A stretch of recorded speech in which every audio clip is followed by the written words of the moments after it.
And now, stay tuned for the program that is rated tops in popularity for a longer period of time than any other West Coast program in radio history, The Whistler.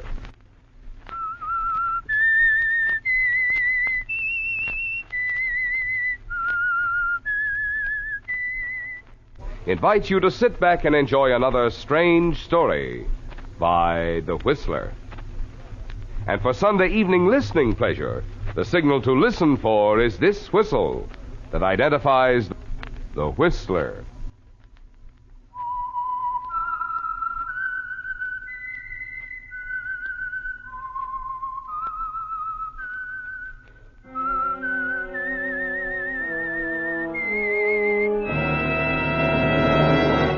I am the Whistler, and I know many things, for I walk by night.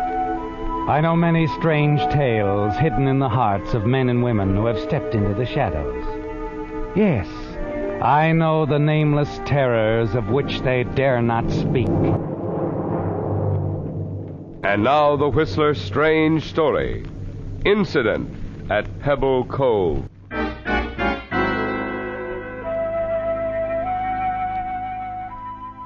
Standing there on the boat dock which served as the main landing at Pebble Cove, John Gaylord presented the picture of a successful, relaxed young author. He was tall, tan, self-assured in manner and bearing. He liked it here at this hideaway resort on the Pacific coast. It was a place where he could work when he felt the mood, forget it if he didn't. The other villagers, a smattering of artists and winter vacationists, kept pretty much to themselves. And when John did want conversation, there was always Steve Carson, a young constable who included Pebble Cove in his district. It was Carson's small boat that was approaching the landing at the moment, and John moved forward to catch the line Steve threw and made the boat fast. Yeah, okay, Steve, I got it. Thanks, Johnny. Well, what brings you in here? Something official? No, just coming in. Pretty choppy out here today. Yeah, it's worse at Shell Beach. I went down to watch the outboards race. Good crowd? No, not bad. Come on, I'll walk you up to the house, buy you a drink. I better take a rain check. Gotta get back to the office. Oh? Just wanted to let you know I can't make that chess game we planned. I have to run up to Gorman. Oh, well, that's 2 rain checks. Oh, by the way, have you met your attractive new neighbor yet? Attractive? You mean the new neighbor is a girl? That's right. Yeah, surprised you tipped me off. Well, I'm different. I figure competition breaks the monotony. Okay. What's her name?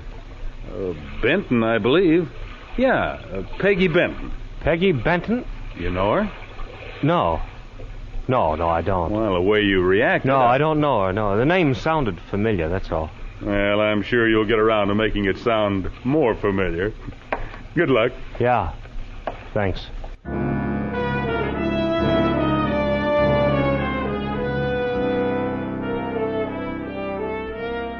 Well, Johnny, your past comes calling again, doesn't it? Changing your name from Harold Ferris to John Gaylord hasn't solved a thing. Peggy Benton, she's found you.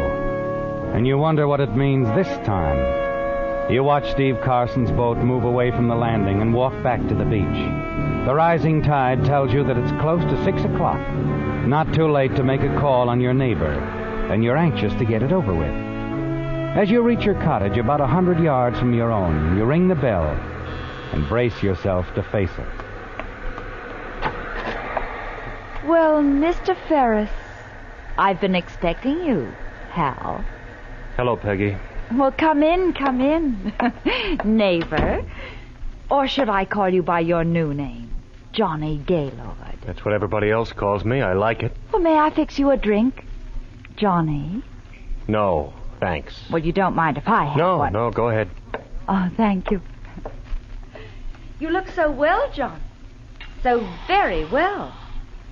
But I'm a little surprised. Oh? Yes.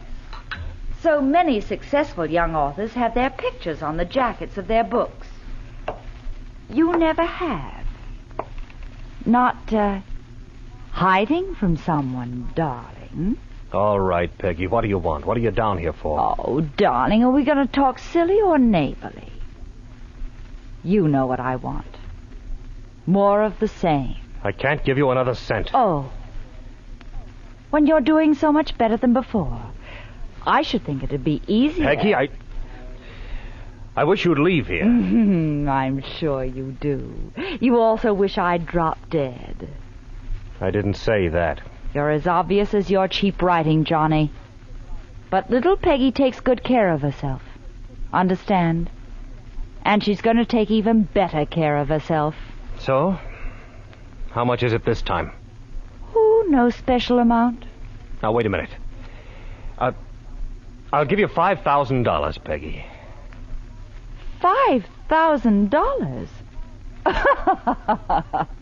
For what? You turn that diary of Helen's over to me and let me get rid of it.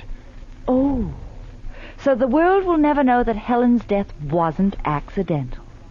That she knew you were going to kill her. Peggy, I won't. Forget it. Helen meant nothing to me, ever.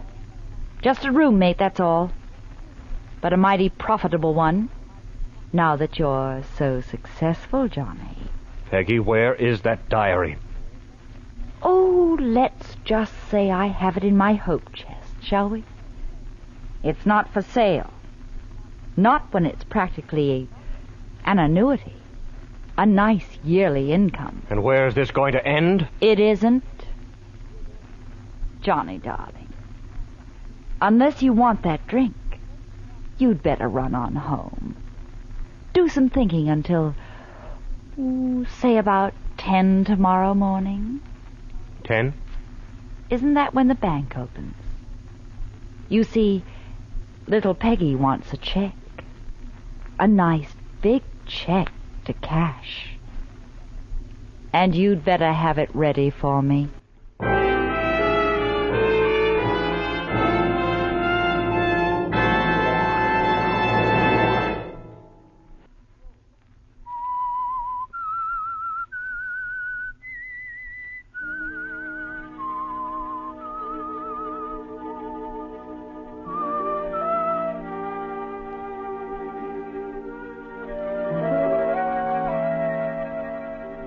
Yes, Johnny, the past has caught up with you.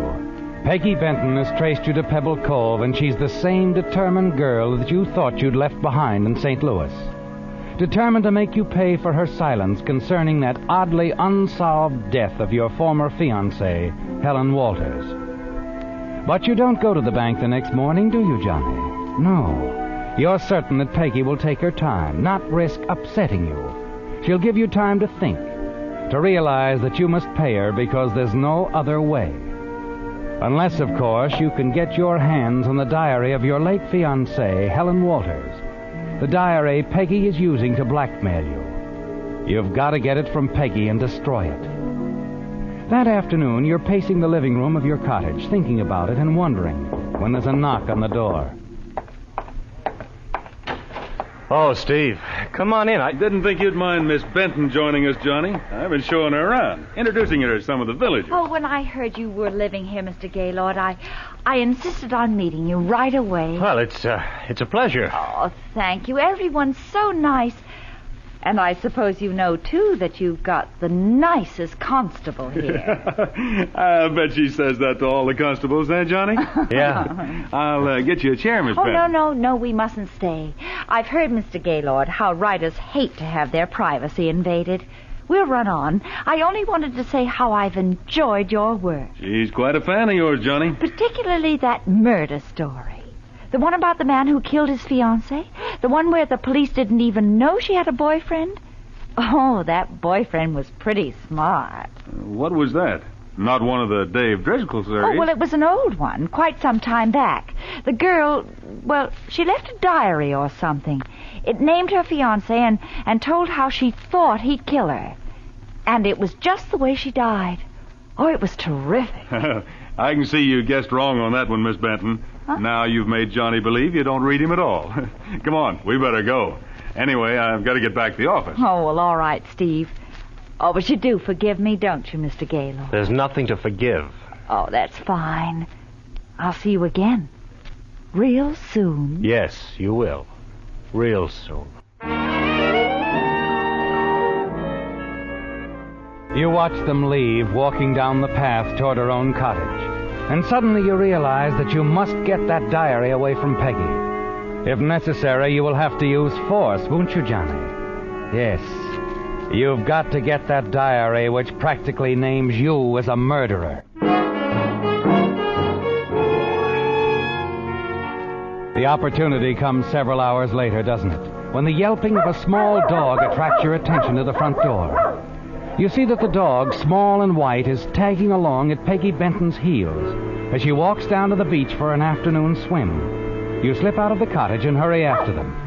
On the beach, a rock cave hides you from view until you can slip up to where Peggy dropped her bathing robe on the sand. Quickly, you check in the pockets of the robe, but the key to her cottage isn't there. Suddenly, the dog comes bounding out of the surf towards you. Come here, Pup. You scoop up the struggling white bundle of fur and move back into the cave. And you know that Peggy will follow. Quiet, Pup. Queenie? Are you in there? Where are you, Queenie? Here, Queenie. Hello, Peggy. Oh, Okay, Queenie, you can run along now.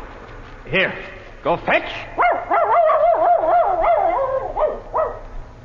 You see it now, Johnny. The reason you couldn't find Peggy's keys in her bathing robe. They're fastened to her wrist on a small leather band. what is it, Johnny? What do you want? Oh, no, you don't? Oh, Don't worry, I'm not going to kill you, no matter how much you might deserve. oh, you're hurting my wrist. Am I? Well, isn't that too bad, Peggy? It's these keys. I want them. No! I'm taking them, Peggy. I mean it, even if I have to knock you cold to do it. No! No! No use yelling. No one's going to hear you over that surf. Now give me those keys.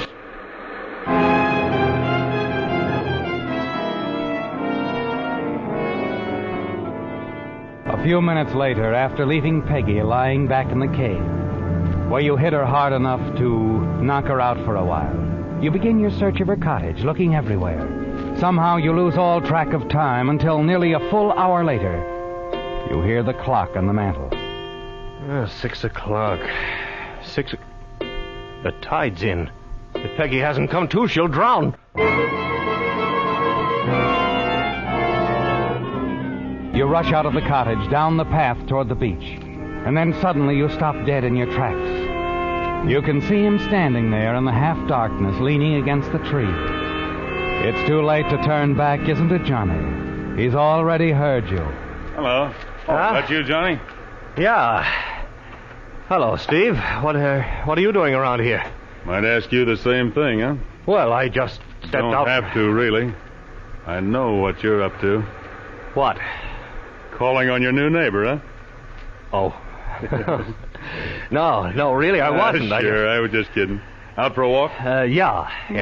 Sit down. Not in any rush, are you? Yeah, well, as a matter of fact, I do have to get back to the cottage. Good, I'll go along with you. Have a phone call to make anyway. Don't mind if I use your phone, do you? No, of course not.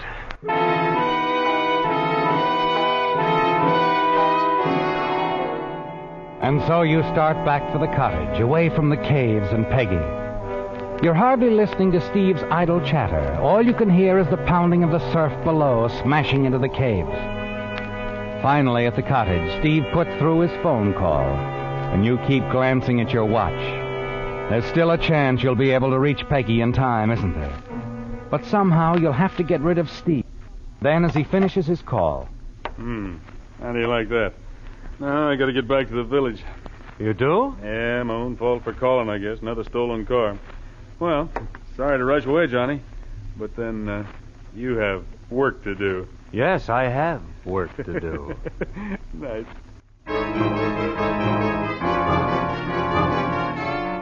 You watch him as he hurries away down the road toward the village. Then as he disappears from view, you start down the path to the beach, running, stumbling, splashing through the surf. And finally, when you get there, the waves are pounding into the mouth of the cave. It isn't that you care what happens to Peggy. Actually, you'd be better off if she were out of the way. But not before you find out where she keeps Helen Walter's diary. The diary linking you to her murder. You plunge in and look frantically for Peggy. Peggy! Peggy! The waves seemingly grow higher and higher every moment, battering, smashing their way into the cave. Finally, you give up and fight your way out, and then up to a rocky ledge and drop, exhausted.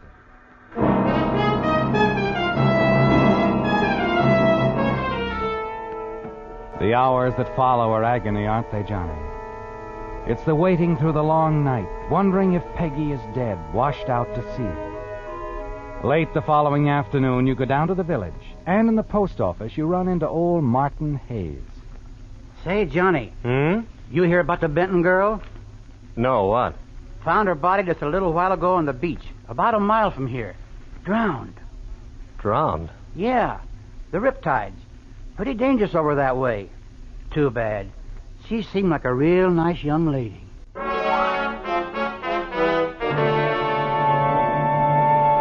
It's done, isn't it, Johnny? Peggy Benton will never bother you again. But the evidence she was using against you and blackmailing you is as dangerous as ever. You've got to find it some way and destroy it. Before you make your next move, you decide to find out what Steve thinks about Peggy's death. When you walk into the constable's office, he's standing by the window, his back to you. He doesn't turn around even as you speak to him. Steve, I just heard about it, Miss Benton.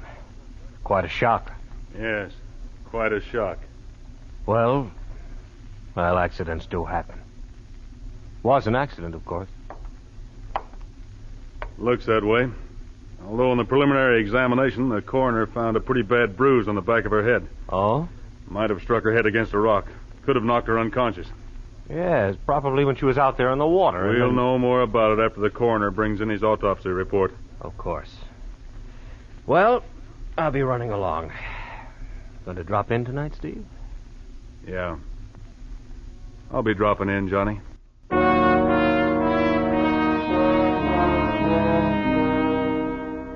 You're anxious to learn of the coroner's findings, aren't you, Johnny?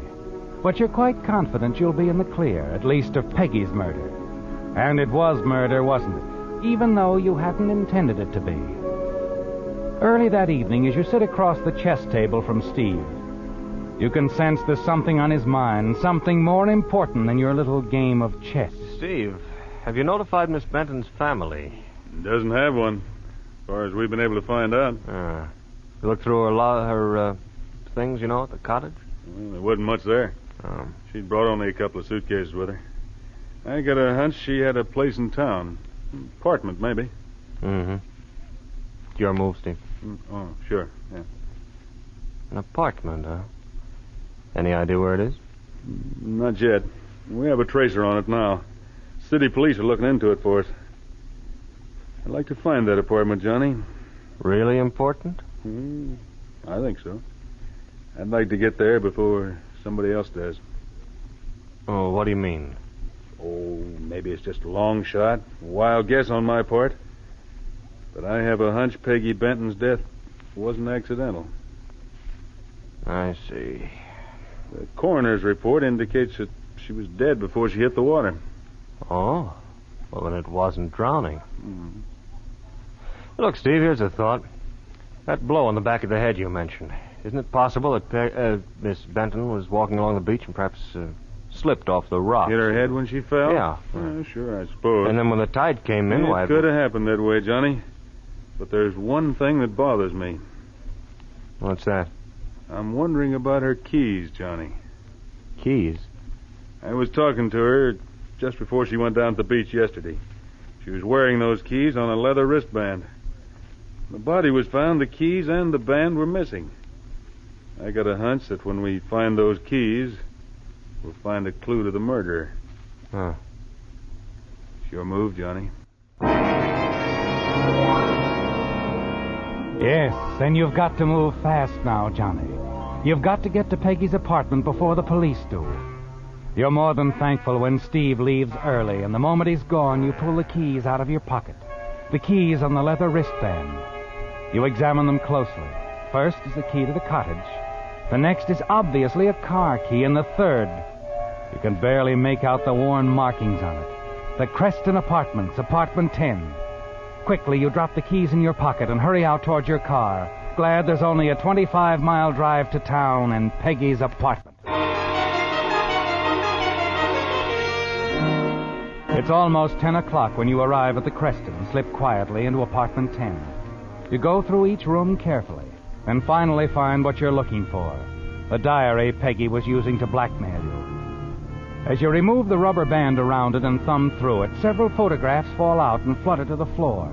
You pick them up, look at them. Snapshots of the three of you together, you, Helen, and Peggy. You put them in your pocket with the diary and then slip out into the hall. But before you can lock the door, you hear someone coming up the stairs. Quickly, you step into an alcove and wait. Two men, one of them in a policeman's uniform. You got out of the apartment just in time, didn't you, Johnny? Steve Carson's call to the city police for assistance in tracing Peggy's apartment almost trapped you. That house manager's a gabby old dame, isn't she? Yeah. Here we are. Apartment 10. You got the key? Yeah, just a sec. Hey, What's the matter? it's not locked. What? Wow. Looks like somebody beat us to it. Look at that room. Looks like somebody gave it a fast frisk. Come on. The moment you hear the move into the apartment, you race down the stairs, through the lobby and out into the street. Rounding the corner, you slide in behind the wheel of your car and drive off.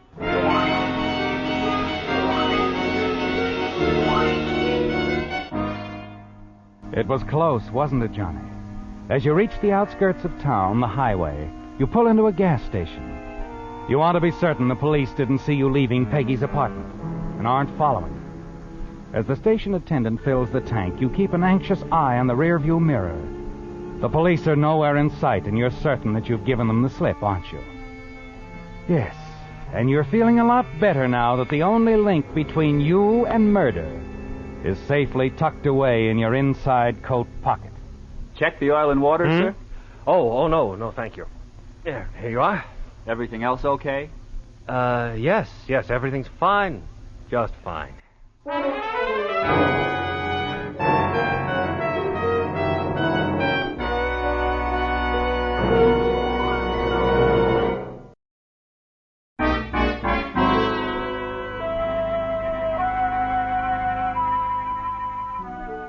It's over, isn't it, Johnny? And now you're back at your Pebble Cove cottage.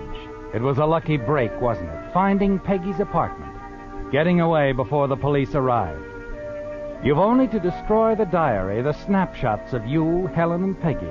Dispose of the keys, and you're in the clear. But before you do, you want to take a look at those pages in the diary, don't you? Yes, you're curious. You remove the rubber band that's around the small book, thumb through the pages. It's all there, isn't it, Johnny? Enough evidence to hang you. It wouldn't do at all if this fell into the hands of the police, would it? Someone's at the door, Johnny. And you wonder who's calling on you at this time of night. You drop the diary to the table, glance out the side window. It's Steve. Quickly, you pick up the diary, the snapshots and the keys, tie them together by stretching the rubber band around them, and drop them behind the sofa. Hello, Johnny. Oh, Steve, how are you? Just passing by. Saw your lights. Been working? Oh, yes, I had some things to do. Just thought you might be interested in the latest developments. Oh? City police located Miss Benton's apartment tonight. Oh. Newspapers in town ran a picture of her. Apartment house manager where she lives saw it. Called police. I see. Looks like my hunch was right. The keys were important. Maybe that's why Miss Benton was murdered. I don't follow, Steve. Somebody got to Peggy Benton's apartment tonight, just before the police. The place had been ransacked. Really? Oh, what? Wow. There you are, Queenie. I wondered what had happened to you. Been following me around all night. Miss Benton's dog. You remember. Sure. Hello, Queenie girl. Queenie. Here, Queenie. Here. Oh, there she goes inside. Here, Queenie. Here, girl. Here. Where'd she go? Here. Oh, there she is. Under the sofa. What? Come on, girl. Come on. Yeah, she's got something in her mouth. Looks like a book. Here, Queenie. Hey, it's a good dog. Here, let me see what you... Wait a minute. What's this? Miss Benton's keys. Why, Steve, I don't know how they could have got back... It's a diary. And these snapshots. You photographed very well, Johnny. I thought you told me you didn't know Peggy Benton.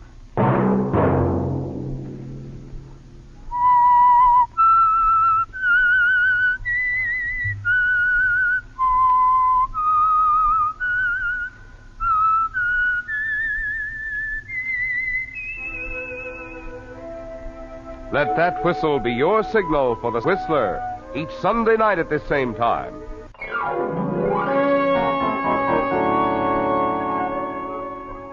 Featured in tonight's story were Larry Dobkin, Marion Ladd, and Don Harvey.